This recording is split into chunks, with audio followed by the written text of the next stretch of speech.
Now turn to Section 1. Section 1. You will hear a conversation between Thomas and Nadia, who are waiting at the airport. First, you have some time to look at questions 1 to 5.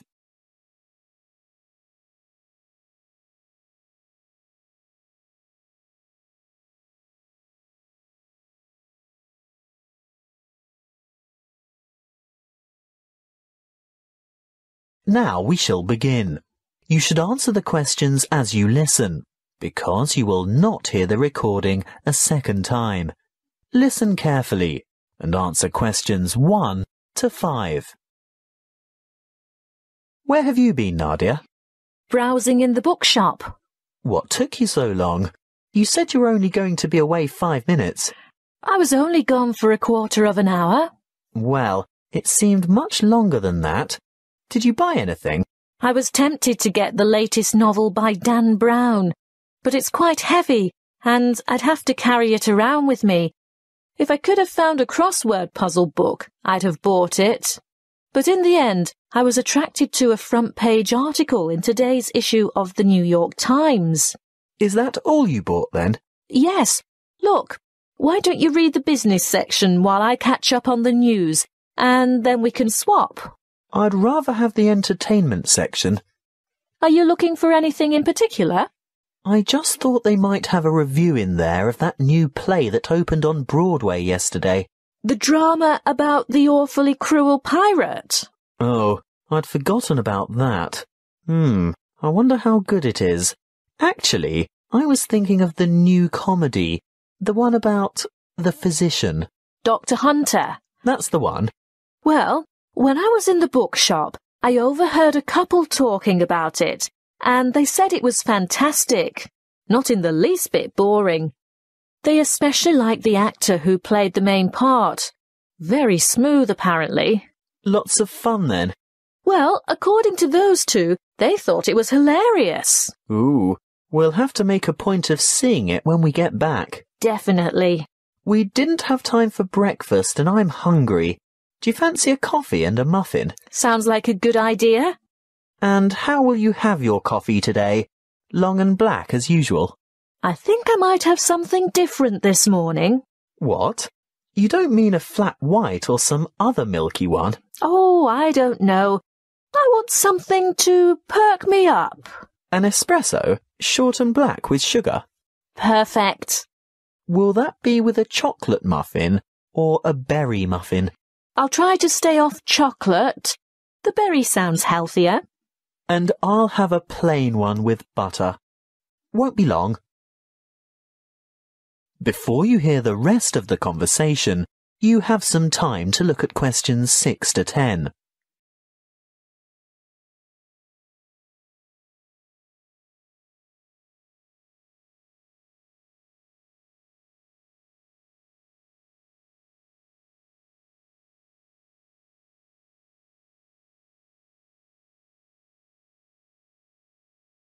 Now listen and answer questions 6 to 10. Here you are. Mind the coffee. It's really hot. Thank you. I'm really ready for this. Have you thought about what we should see when we get to London? The Tower, of course. I've always wanted to get a look at the Crown Jewels. That is where they keep the jewels, isn't it? I think so.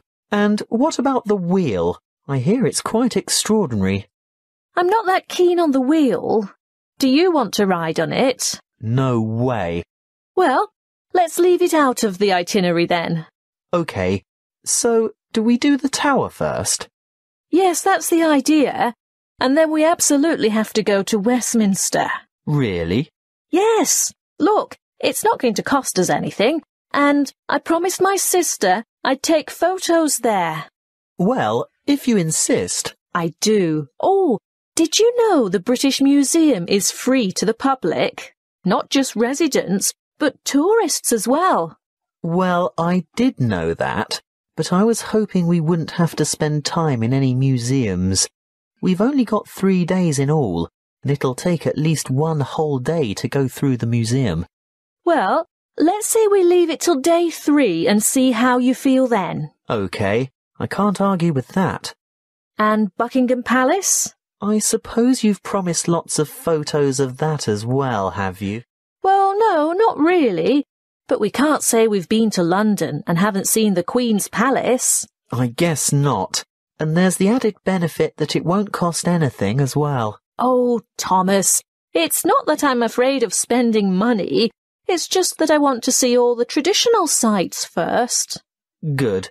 I'm glad that's sorted. Listen, I think they just called our flight. That is the end of section 1. You now have half a minute to check your answers.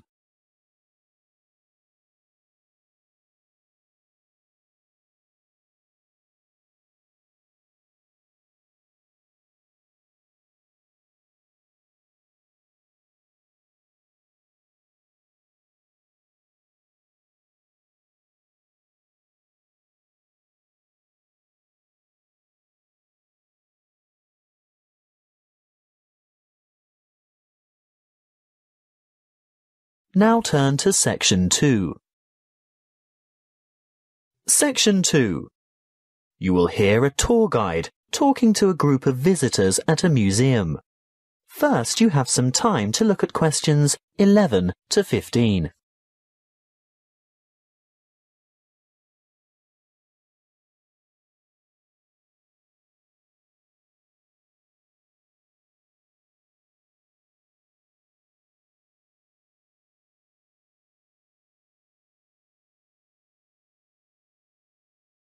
Listen carefully and answer questions 11 to 15. Welcome to the museum. Before we go inside, I'd like to remind you of one or two things. Firstly, you'll be pleased to know that admission is free to all visitors, so explore at your leisure, and if you can't take it all in today, you can come back again and again without any charge at all. Opening hours are from 10 a.m. to 5:30 p.m. most days, but the museum closes a little later on Thursday and Friday evenings. There are new multimedia guides available in 10 languages. They can be picked up from the desk in the covered courtyard for £4.50, and you can have it with you all day, from opening time in the morning until half an hour before closing. But you will need to produce ID. A passport, driver's license or national identity card are all acceptable. These multimedia guides have audio commentary as well as images and an interactive map for easy navigation. They're simple to operate, and you will get a more detailed insight into many of the objects in the various galleries. As a security measure, apart from your camera and a purse, wallet or small handbag, your other belongings such as large bags, coats and umbrellas will have to be left at the cloakroom. Please note that the museum has recently revised the regulations for the size of bags and parcels that it will accept in its cloakrooms. I think the maximum size is 40 by 40 by 50 centimetres with a maximum weight of 8 kilograms. The only exception to this is prams and pushchairs. There is a charge of £1 per item. The main cloakroom is to the left of the main entrance, and there is another one at the north entrance. It may seem obvious, but may I remind you also that you should set your mobile phone to silent or turn it off altogether while you are in the museum, and do not carry or consume any food or drink in the exhibition halls. If you are hungry, there is an excellent restaurant where you can purchase a light lunch or a full meal. If it's just a hot beverage you want, then I can recommend taking a break at the Gallery Cafe. Before you hear the rest of the talk, you have some time to look at questions 16 to 20.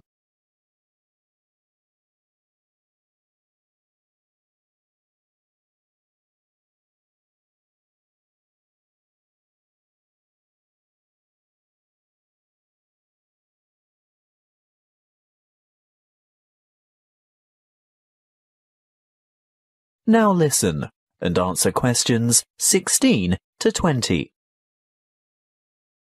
As we enter the museum from the south by going through the main entrance, as I said before, you'll find the cloakroom immediately on your left, and on your right is the museum shop. They have an outstanding range of postcards and souvenirs in there, and it's well worth a visit, but perhaps best left till you're on your way out. Then you'll know exactly what you want.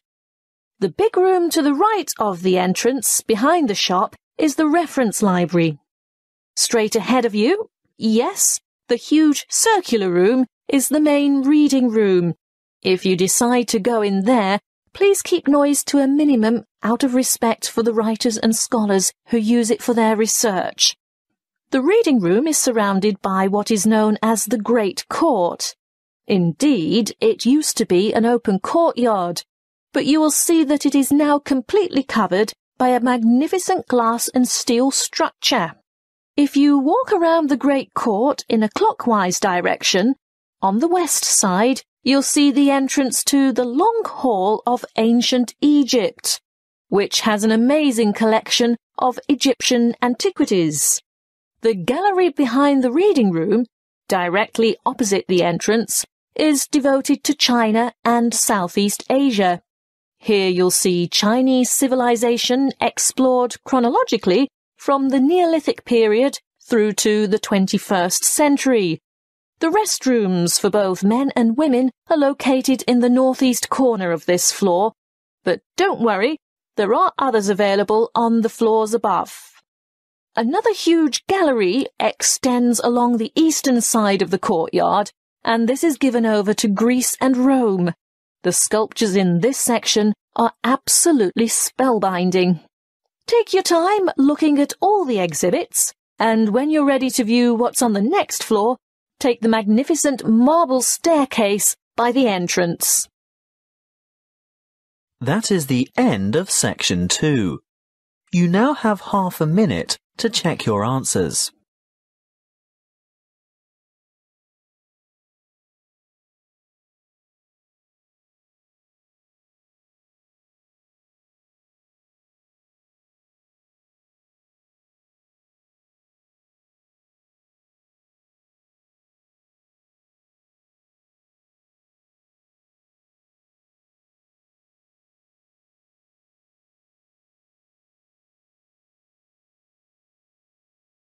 Now turn to section 3.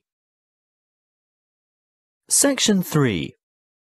You will hear a conversation between a lecturer and a psychology student, asking for advice about research methods. First, you have some time to look at questions 21 to 25.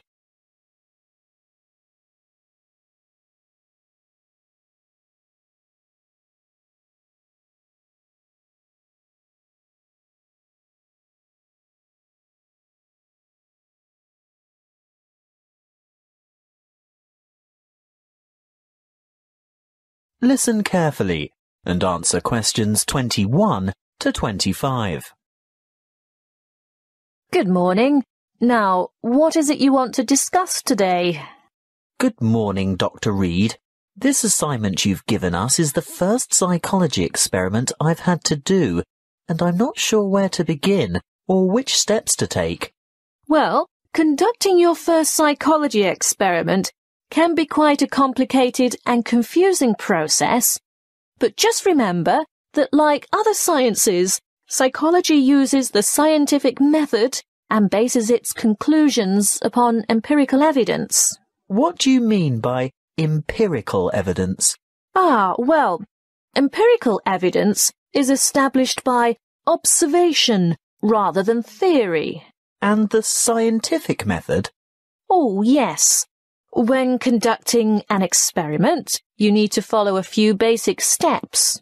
I know the first step is to come up with a research question or problem. Yes, a question that can be tested. How do I find an appropriate question? I would suggest one of 3 methods. Firstly, you can investigate a commonly held belief, or what we call folk psychology. I see. So I could examine the belief that staying up all night to study for an important exam can adversely affect test performance. That's right. In that case, you would compare the scores of students who stayed up all night with those of students who got a good night's sleep. I think I could do that. Well, alternatively, you might want to consider reviewing the literature on psychology. You know, published studies can be a good source of unanswered research questions. I'm sure you've read papers where the authors note the need for further research. So I would come up with some questions that remain unanswered. Correct. But there is a third source of ideas. Just think about everyday problems and then consider how you could investigate potential solutions. Okay. Perhaps I could study various memorization strategies to find out which are the most effective. That's the idea. Next, you need to define the variables. You know, anything that might have an effect on the outcome of your research. Yes, I remember we learnt about that last week. Yes, that's right. Then you have to develop a testable hypothesis that predicts how the variables are related. For example, students who are sleep-deprived will perform worse in an exam than students who are not sleep-deprived. Exactly. Once you have developed a hypothesis, you must carry out background research. I can use books, journals, online databases, and websites. Yes, all of those. I covered the reasons for background research in last Friday's lecture, didn't I? What you have to remember at this stage is to take careful notes and generate a bibliography of your sources. Before you hear the rest of the conversation, you have some time to look at questions 26 to 30.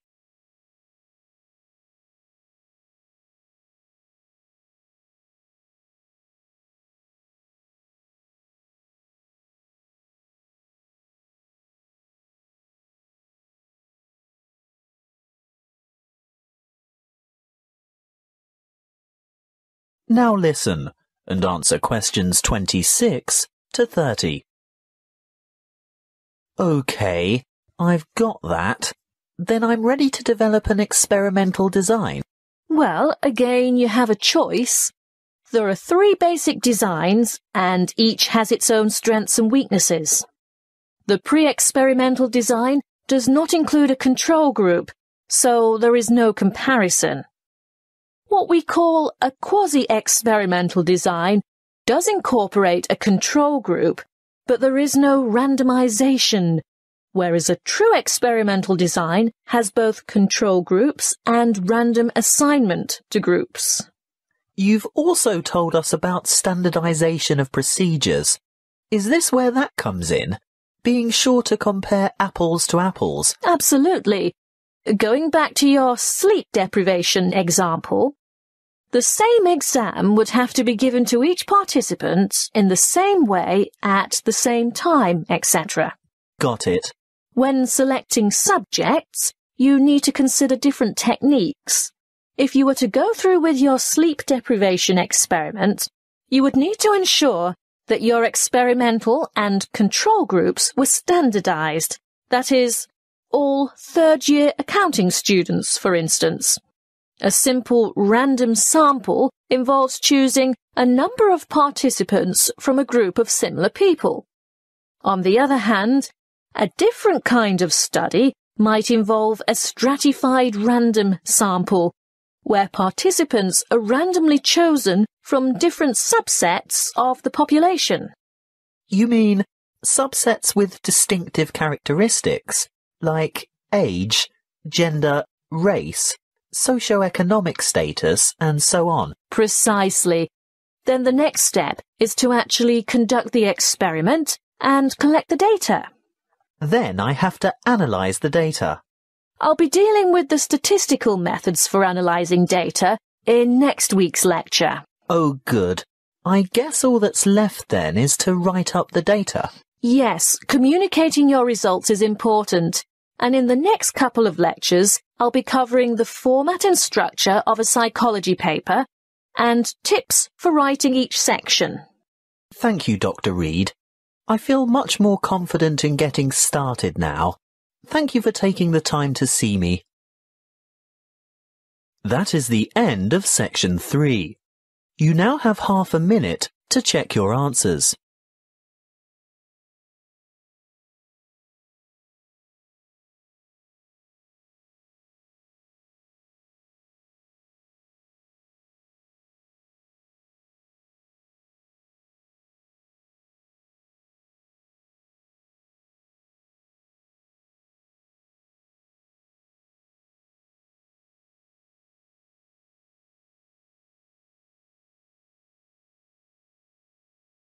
Now turn to section 4. Section 4. You will hear a lecture on the production and trade of rice. First, you have some time to look at questions 31 to 40.